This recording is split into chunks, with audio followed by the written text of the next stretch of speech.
What's up, everyone? I hope you're doing well today. Thanks for tuning in, and welcome if you are here for the first time. Today, I'm going to cover the afternoon EPL showdown slate between Arsenal and Leicester City. Before I get into that, quickly want to give a shout out to everyone who commented on the video yesterday, letting me know whether you guys are playing most of your action on DraftKings or FanDuel. It was about what I expected. It seems like 70 to 80% of you are getting most of your action on DraftKings, while fewer of you are playing on FanDuel.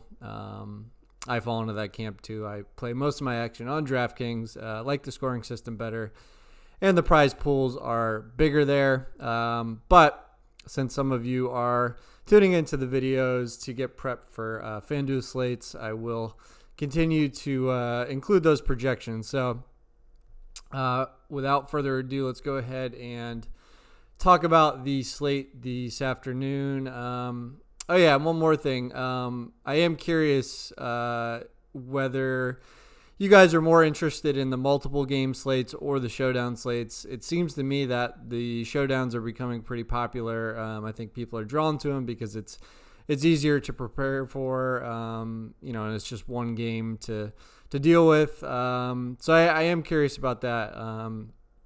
So if you have any thoughts on Showdown versus the larger slates, let me know. I know a lot of times people are curious about strategy for Showdown too. If you have any specific questions, drop those below as well. All right, let's get into it though.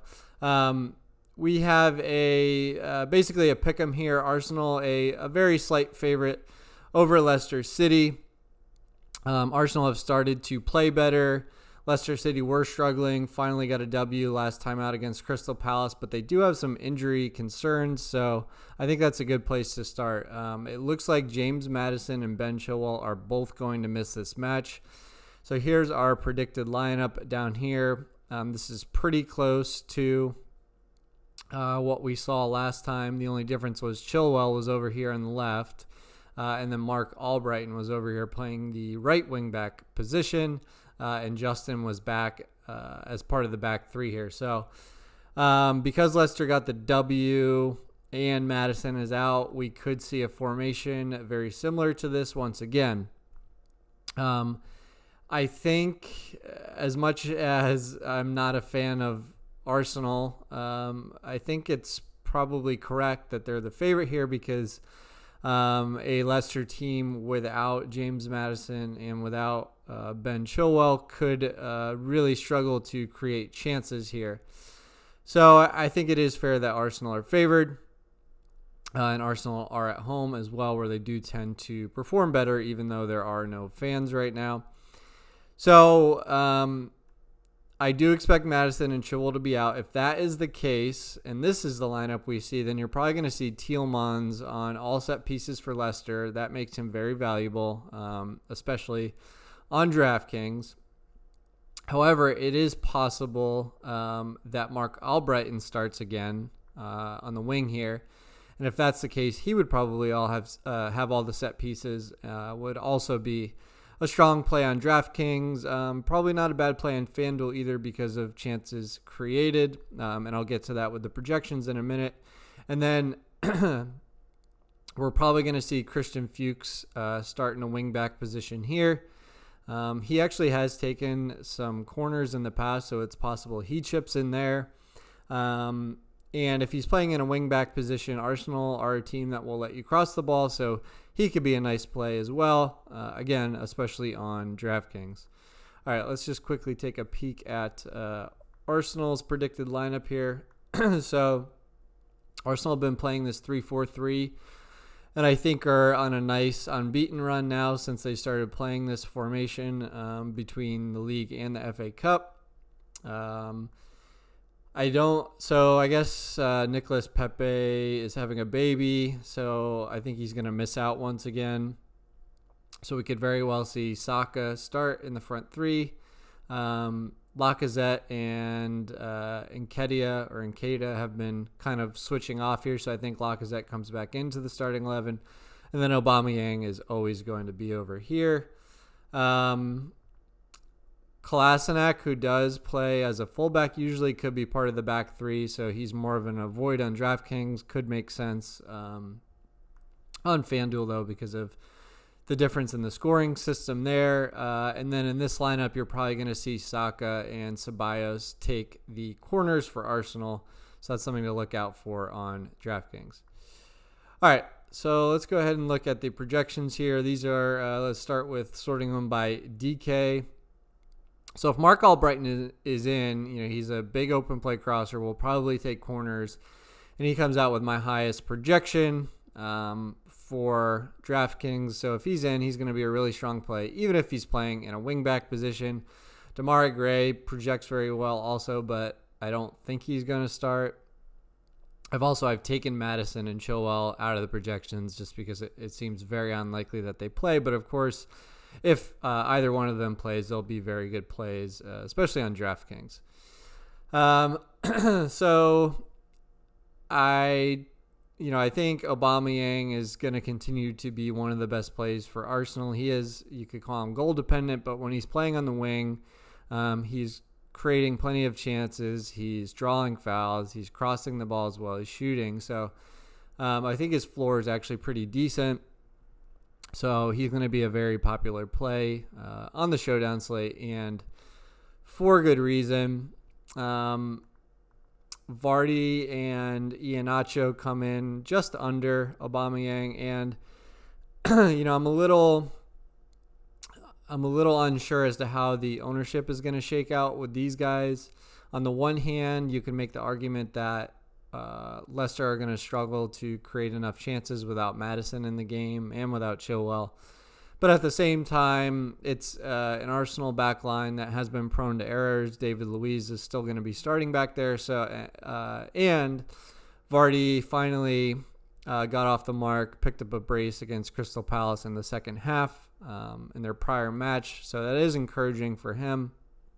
So if we're talking about GPPs, I definitely want exposure to Vardy and Iheanacho. I think they could capitalize on this Arsenal defense. But on the flip side of that, you could play for the Arsenal clean sheet, play the keeper Martinez, and fade Vardy and Iheanacho if you think they really struggle without Maddison. So definitely a couple angles to potentially exploit there. Tielemans, if he's going to be on set pieces, I think this is a pretty accurate projection for him, and he would be a really strong play at his price. Ayoze Perez just hasn't looked good since the restart, so you're going to get him at low ownership. If he pops up with a goal, that could be really nice leverage. But if we're talking about an optimal build, I'm staying 100 miles away from him. Danny Ceballos, a really good, cash game optimal option from Arsenal, given his role on set pieces, and he also just does a little bit of everything. All right, as we get a little bit further down here, Saka scored last match, and he is taking some corners, but his floor is not as high as you would imagine. So he's by no means like a lock in a cash or optimal build for me, but he is someone in consideration. Christian Fuchs, if he is starting in that wingback role, I do like him a lot in this match, especially for cash and optimal builds. And I think that really hits on most of the DraftKings plays I will be looking at on this slate. All right. Let's go ahead and quickly sort it by FanDuel. And so this is interesting. Among guys that are expected to start, you're going to have Iheanacho, Vardy, and Aubameyang as the top projected plays. And it's not a surprise because those are the three players that you're going to expect to put the most shots on goal and also have the highest implied scoring odds. So, again, those will all be really strong plays on FanDuel.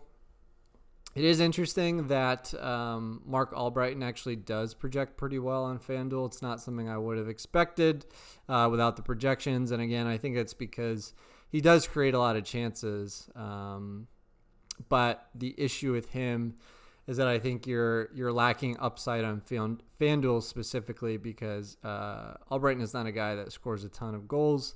Ndidi, a guy that could be better on FanDuel just because he does a ton of defensive work. Lacazette, a nice option on FanDuel after these higher price forwards, although I'm not sure where he comes in price-wise. And then again, as usual, you're going to see some of these center backs project pretty well on FanDuel. So Mustafi, Evans, Luiz, and Soyuncu. Tielemans projects decently on both sites here. Fuchs, not necessarily a guy that's going to project as well on FanDuel just because a lot of his expected points are going to come from crosses if he's playing in that wingback role. All right. Yeah, that's going to cover it. In terms of kind of overall strategy, especially in GPPs, this is another one, like I mentioned with the Tottenham-Everton showdown yesterday, where I think anything is on the table here. A 5-1 either way could work. 4-2s I think make a lot of sense, and then the 3-3 is certainly in play here. And again, it's about anticipating game flow, right? So you have an Arsenal team at home that's playing better with a formation that's been working against a Leicester team that has been struggling and is probably going to be without Maddison and Chilwell. So I think that narrative lends itself to, I can't believe I'm saying this, but Arsenal potentially winning the game and keeping a clean sheet. So that would put their keeper Martinez very much in play, and maybe a defender or two. But I just wonder if everybody's going to be riding that narrative because of the injuries to Leicester, and we're still talking about an Arsenal defense that has just not been great over the course of the season. So then I think there is some leverage in a Leicester upset where, Vardy or Iheanacho pick up the goal, and then Arsenal are the ones struggling to score late into the game, and Schmeichel picks up a bunch of saves. So again, it's just you need to think about the game flow and then think about how you could leverage that in building your lineup. And I think there's a ton of game flows that are perfectly reasonable here between two evenly matched teams.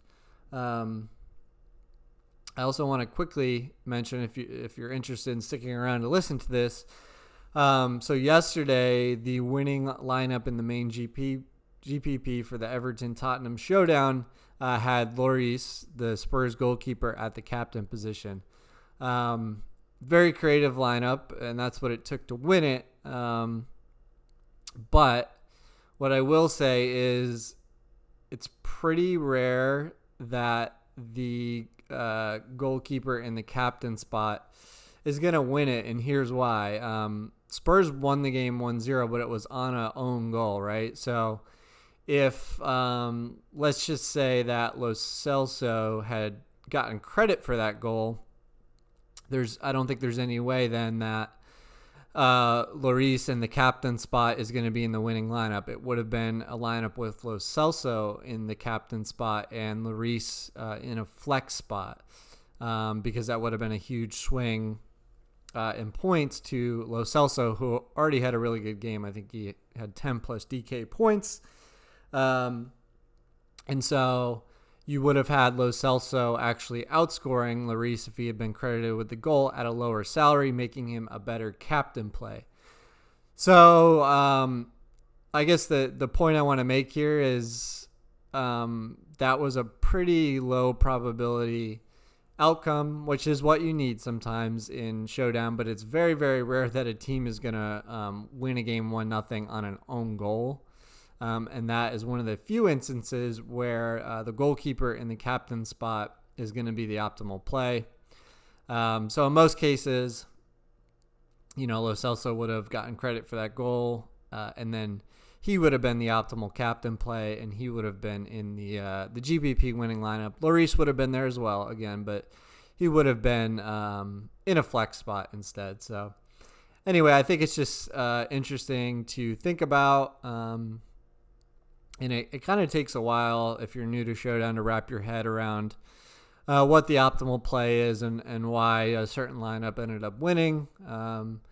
So I highly recommend that you do, look at the winning lineup of a GPP after every slate, even if you come nowhere close, just to get an idea of what won it and then try to think about, why the person made that build and why it made sense. So to be perfectly honest, I think the lineup that won it.